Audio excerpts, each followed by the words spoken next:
Bonjour Alexandre Devecchio. Il s'est passé 10 ans entre la publication de votre livre sur les nouveaux enfants du siècle et sa réédition. Je n'ai pas vu, moi, le temps passer, parce que je me souviens. Moi non plus, À figurez-vous. l'époque où j'étais à TF1 et LCI, votre livre sur mon bureau et sa nouvelle réédition que nous avons récemment reçue. Et ces enfants du siècle ont grandi. On ignorait alors leur existence. Et bravo pour votre flair, parce que ils sont aujourd'hui en première ligne.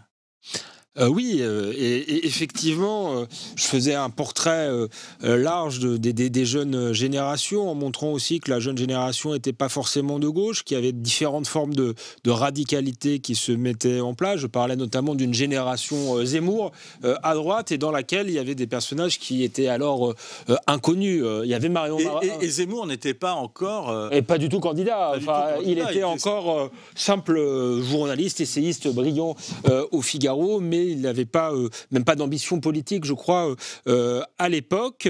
Geoffroy Lejeune venait juste d'écrire un roman qui s'appelle Une élection ordinaire. Je crois qu'il a écrit après, ou peut-être avant, mais c'est possible. Donc Geoffroy Lejeune avait eu aussi du flair, c'est un excellent livre d'ailleurs, mais je parlais de cette génération Zemmour et je faisais le portrait de jeunes gens qu'on ne connaissait pas à l'époque. Et effectivement, parmi ces jeunes gens, il y avait François-Xavier Bellamy, il y avait Jordan Bardella qui, à l'époque, était un simple militant au Rassemblement, ça s'appelait pas le Rassemblement National d'ailleurs, au Front National, militant du 93. Je montrais aussi qu'il y avait une jeunesse du 93 des banlieues qui votait Front National à travers Jordan Bardella, et Sarah Knafo qui était à Sciences Po dans une association souverainiste notamment, et donc ils ont fait du chemin depuis et sont même face à face aux européennes en tant que tête de liste pour ce qui est de Bellamy, de Jordan Bardella et de Marion Maréchal, qui était aussi dans le livre mais qui était un peu plus connue du fait qu'elle s'appelait à l'époque Marion Le Pen d'ailleurs. C'est une jeunesse, par exemple, quand vous parlez de la jeunesse de Seine-Saint-Denis, c'est une jeunesse que vous connaissez bien, parce que c'est la jeunesse de votre jeunesse, de la jeunesse de votre enfance, si j'ose dire, et que vous avez vu, évoluer. Qu'est devenu, d'ailleurs, est-ce que vous retournez en Seine-Saint-Denis, que sont devenus, justement, les gens de cette génération que vous avez alors croisés? Je retourne en Seine-Saint-Denis puisque mes parents habitent toujours à Épinay-sur-Seine, donc j'y retourne très souvent, pratiquement chaque week-end. Ce qu'on observe en Seine-Saint-Denis, c'est, j'allais dire, l'absence de diversité. Moi, quand j'ai grandi dans une Seine-Saint-Denis qui était encore black, blanc, beurre, aujourd'hui, l'islam et l'islamisme a pris le dessus. On peut le voir avec plus aucune boucherie française, avec de plus en plus de femmes voilées. Donc il y a un basculement de ces quartiers pour le coup vers une radicalité islamiste, qui était aussi l'un des thèmes de ce livre. Donc, et je crois qu'en miroir justement de cette radicalité qui montait déjà quand j'étais jeune, et encore plus à l'époque de Jordan Bardella, puisqu'il a 10 ans de moins que moi. Moi j'avais vécu les émeutes de 2005, lui aussi. Il a vécu aussi le Bataclan directement à Saint-Denis. Et donc il y a deux jeunesses, si vous voulez, qui se sont construits en miroir ou en face à face, cette jeunesse islamisée, anti-française aussi, bien souvent, il faut le dire, et en face, une génération qui est celle de Jordan Bardella, qui est plus identitaire, plus patriote, plus sceptique sur l'Union européenne, qui essaie de défendre le modèle culturel et social français. Et je voyais ce clivage qui va être peut-être le grand clivage politique de ce début de 21e siècle naître avec cette génération-là. On va y revenir, c'est d'ailleurs le titre de cette partie. Mais une question par rapport à tous ces jeunes et tous ces jeunes leaders, à quoi est due leur émergence ? Justement, je crois que c'est dû au contexte politique. Beaucoup d'observateurs pensent que l'émergence de ce qu'ils appellent l'extrême droite reste à définir ce qu'est l'extrême droite. Moi, je pense que c'est pas du tout des gens justement qui ont été socialisés dans l'extrême droite. Jordan Bardella n'était pas un militant du GUD ou je ne sais quoi. Ses références n'étaient pas Maurras, mais Christophe Guilluy. Et surtout, c'était un enfant de la banlieue et de la Seine-Saint-Denis. Et je pense qu'il s'est construit politiquement en réaction à ce qu'il a vécu en réalité. Je ne sais plus quel était votre... Non, mais à quoi était due l'émergence et oui, voilà, de cette nouvelle génération, également de Manon Aubry, également de Sarah Knafo. C'est une émergence qui n'est pas due, à mon avis, uniquement à un combat culturel de droite ou conservateur, mais qui est due vraiment au bouleversement historique. C'est ce que je dis, c'est la génération qui est née souvent juste après la chute du mur de Berlin, au moment de la mondialisation heureuse. Et la mondialisation heureuse, c'est en réalité révélé être une mondialisation malheureuse, avec choc des civilisations. Le premier événement fondateur dont ils se souviennent tous, c'est le 11 septembre 2001. Ensuite, il y a les émeutes de banlieue de 2005. Ça revient dans tous les témoignages. La première fois qu'ils s'intéressent à la politique, c'est aussi intéressant, c'est au moment du référendum de 2005, où le clivage n'est déjà pas un clivage droite-gauche, c'est un clivage entre la France du non et la France du oui. Donc je crois qu'ils sont vraiment le fruit de leur époque. C'est pour ça que je les appelle les nouveaux enfants du siècle, bien plus que le fruit d'un militantisme sur les réseaux sociaux, ou si vous voulez, je parle de Zemmour qui a effectivement, tous l'avaient lu, etc. Mais je crois qu'ils n'ont pas attendu Zemmour pour se construire politiquement. Donc Zemmour faisait plutôt écho à la réalité. Le discours de Zemmour en tant qu'éditorialiste à On n'est pas couché, notamment parce que c'est à cette époque-là, faisait écho à leur réalité, en fait. Ça, c'est à droite. Ça, c'est à droite, ce qui est frappant, c'est que ce phénomène, il est à droite et également à gauche. Oui, c'est en miroir. À la fois de jeunesse et de radicalité. Ma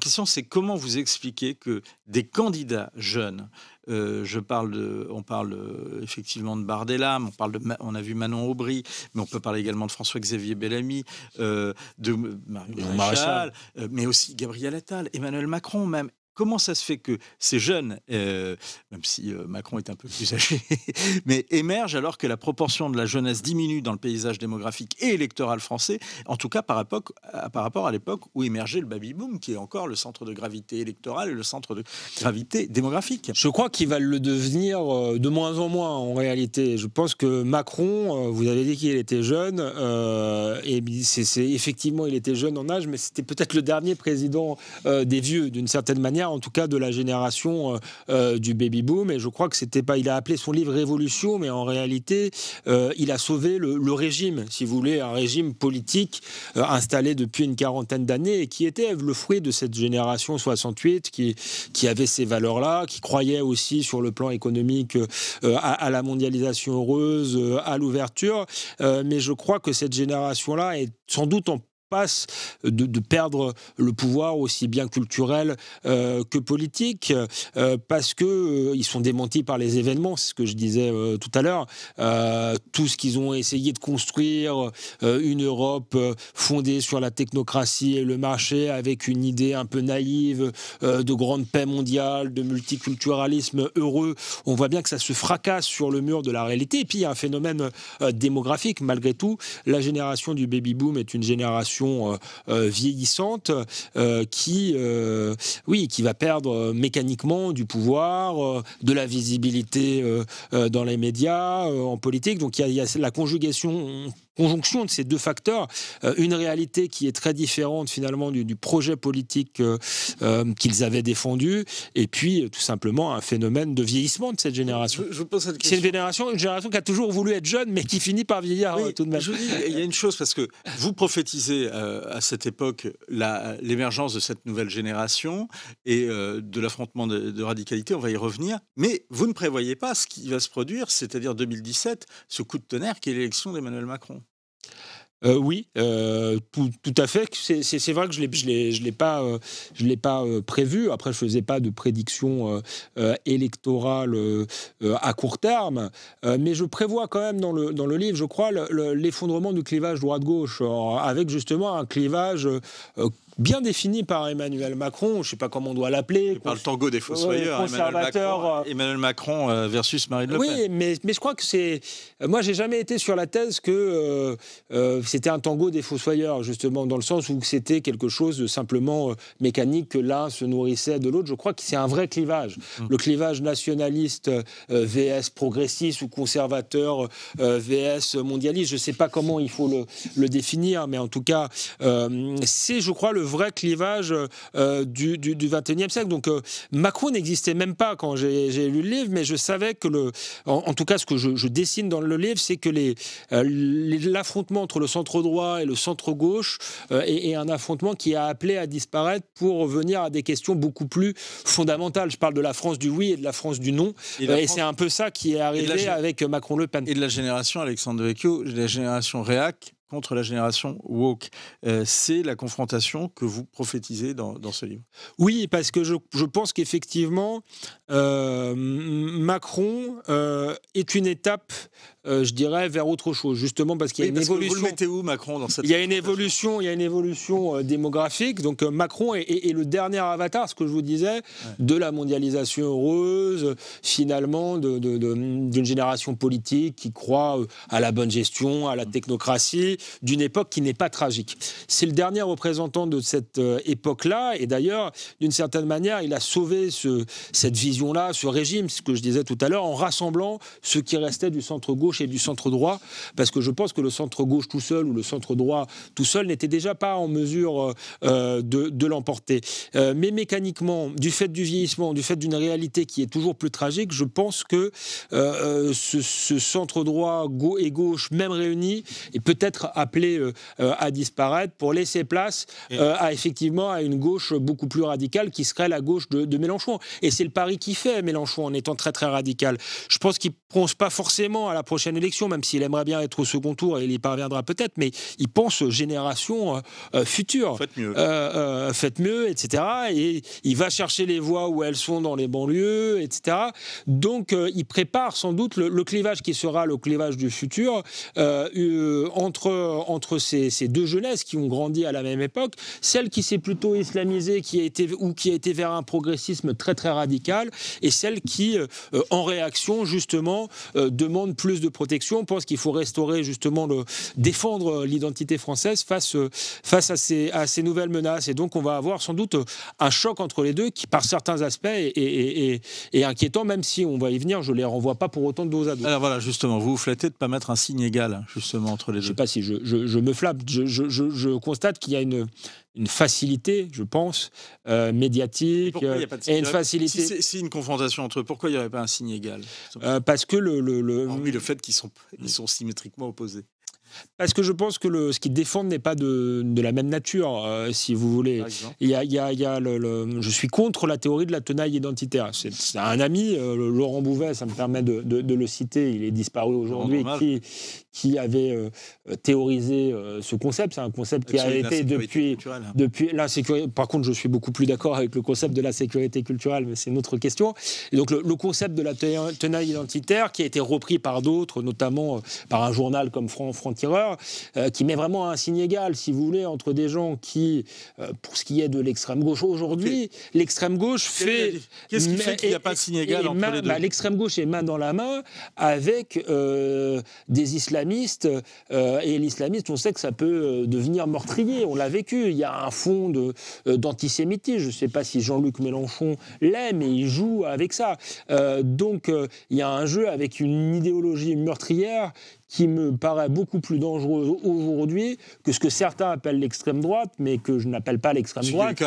Il y a eu de l'antisémitisme à l'extrême droite. Oui, mais on voit bien qu'il n'y en a plus aujourd'hui, que ce n'est pas du tout le ressort de Jordan Bardella. Lui, et de cette génération-là, de tous ces militants-là. Leur ressort, c'est que voilà, Jordan Bardella a grandi en banlieue, c'est lui-même un fils d'immigrés, et il a vu sa banlieue changer sous ses yeux, il a vu la violence sous son balcon, et il réagit à cela. Alors, certains réagissent peut-être de manière excessive, essentialisent leur adversaire, sont dans un folklore que moi je ne partage pas, mais le danger n'a rien à voir avec des gens, si vous voulez, qui sont prêts parfois à décapiter des têtes. Du reste, certains veulent préserver notre héritage commun et les autres veulent le déconstruire. Je ne dis pas que tous les mélenchonistes sont des islamistes, loin de là, mais ils sont quand même dans une logique de déconstruction qui me paraît, si vous voulez...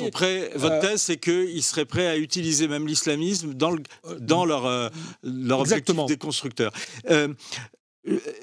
Eugénie Bastier, vous connaissez bien. Et dans le livre, d'ailleurs. Et dans le livre aussi. Et elle parle également de l'émergence, en tous les cas, elle parlait récemment dans un de ses éditos sur Europe 1, de l'émergence d'un wokisme qui serait un wokisme de droite. Est-ce que ça, c'est pas un nouveau phénomène, ça? Il y a un phénomène, si vous voulez, de bêtise généralisée. C'est peut-être aussi le problème d'un d'effondrement de l'école, de réflexes pavloviens.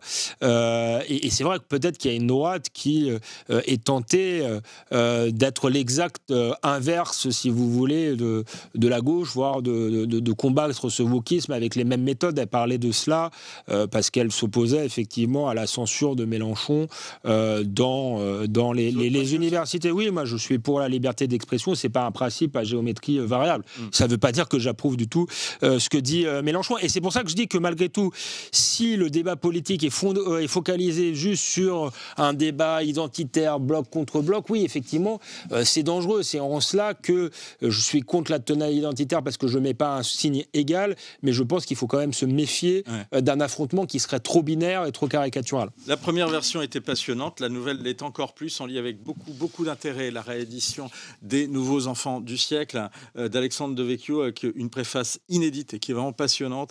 Et c'est aux éditions Lexio. Merci beaucoup Alexandre. Merci Vincent. D'être venu nous en parler, d'être venu descendre nous en parler.